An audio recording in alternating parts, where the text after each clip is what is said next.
Bom, aqui é a linha CAN principal do FH460 que a gente está fazendo diagnóstico, né? O veículo apresentou um problema de comunicação entre as unidades de controle e ele acaba perdendo algumas funções.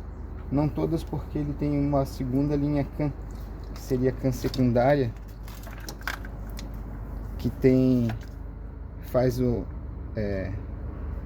a ligação de funções entre painel, partida e motor. Então alguma coisa funciona, ele dá partida, vai andar, mas vai perder algumas funções, como conta-giro e comunicação entre outras unidades, né? Ele sendo um veículo com caixa automática, isso também já vai influenciar na troca de marcha. Bom, mas aqui eu estava fazendo o diagnóstico da minha CAN, porque eu percebi que eu mostro ali no minutinho. Aqui ela já está separada, tá? Porque a gente está na metade do carro, vamos dizer assim. Eu separei a parte de cima e a parte de baixo para mim poder entender onde é que estava o problema, que é esse aumento de resistência ali de 3.7. Então alguma coisa está contaminando a linha e derrubando ela. É uma linha de tráfego digital e trabalha com 5 volts, então ela é bem sensível, né? Se ela tocar num terra, num positivo, isso daí vai atrapalhar a comunicação, ela não vai ocorrer mais. Era o que estava ocorrendo aqui. Então eu vim testando a linha, vim separando, né? A gente foi seguindo o chicote para ver se não tinha algum problema. Porque o que ele apresenta aqui é o seguinte, ó. Ele está em curto com o negativo, tá? Esse aqui é o negativo, ele vai lá na frente na carroceria. E ele apresenta um curto com o negativo. Então eu já sei que o negativo está contaminando a linha como um todo. Então isso pode ser físico, alguns fios se tocando num ponto de atrito, ou que foi o problema que nós encontramos aqui, porque daí eu vim separando a linha, que separa mais uma parte, né? Eu já não vou ter mais o bico.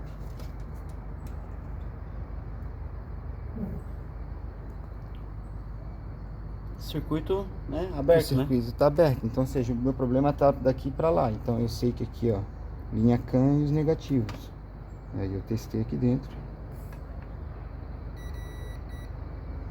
e vi que ele está em curto com os negativos daqui em diante. Então a gente vai ter mais um caminho para que essa linha percorre até chegar nos módulos, né?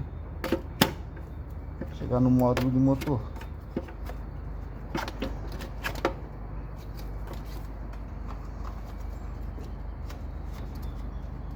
Então a linha está aberta até lá.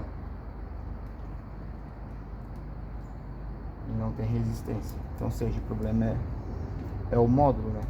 Nós temos um curto interno no módulo. Então, aconteceu algum tipo de dano em componente que internamente ele acaba estabelecendo um curto. Isso geralmente não é em placa, é no componente, né?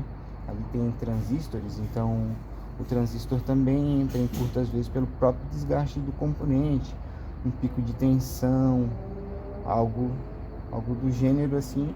Uma hora acaba chegando o momento de fadiga do componente e ele vai acabar gerando um dano. Ele vai abrir o circuito ou ele vai integrar o circuito, formar um curto, né? Aqui no caso o circuito da linha CAN, ela entrou em curto com um circuito negativo por algum componente, certo? Só lembrando que essa linha aqui de comunicação de dados, essa link de comunicação de dados, com a ignição ligada, né? A somatória tem que dar em torno de 5 volts, né?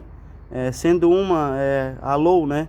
Que seria aí em torno de 2.4 mais ou menos, e a high em torno de 2.6. Então somando essas duas linhas CANs, a gente teria mais ou menos uma voltagem aí de 5 volts com a ignição ligada, né?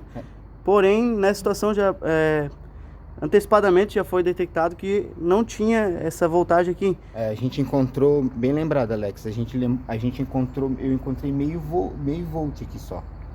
Então tinha alguma coisa drenando fazendo com que caísse o barreamento, né? Até barreamento nem tanto, porque a resistência até tinha. Então o circuito estava íntegro, né? O que estava fazendo cair mesmo era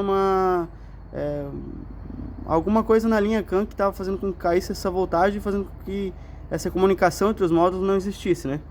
que a gente observou daí com a linha também desligada, né, para fazer a parte física, é que tipo assim, os dois resistores estavam presentes na linha, né, os dois de 120, porém o do motor tinha um acréscimo.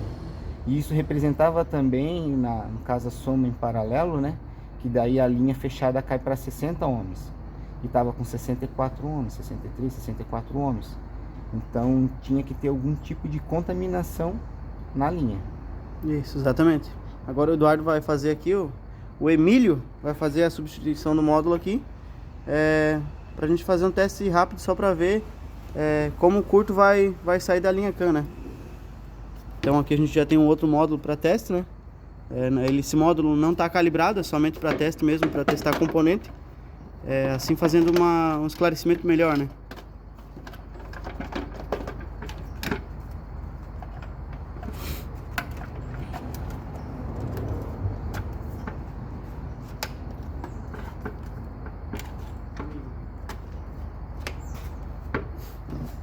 Agora o circuito está todo ligado, né? Isso, conectores todos plugados, né? Multímetro ali em escala de continuidade. Só para testar aqui as ponteiras, Ó, né? escala de continuidade, né? Circuito totalmente fechado. Olha, se vocês lembrar antes, né? No começo do vídeo aí, aqui tava dando uma resistência, né? Fazendo com que o circuito tivesse algum tipo de contato com o negativo e a linha CAN, né? Então, agora não existe mais. E agora nós vamos ainda continuar a segunda parte do diagnóstico, porque o que aconteceu foi que foi derrubada a linha CAN, né? Então, isso afeta os outros módulos. Então, tinha várias outras unidades com problema. Aí eu vou precisar saber se era por causa dessa linha CAN que não estava funcionando ou não, né? Ou a gente teve algum outro tipo de problema também com outros módulos, né? Mais uma coisa para ressaltar, a linha Volvo, né?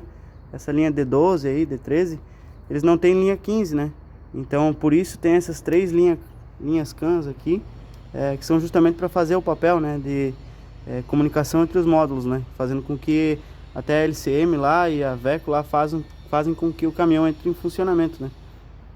Mais uma dica aí para a galera que está assistindo esse vídeo, ficar ciente do que está acontecendo.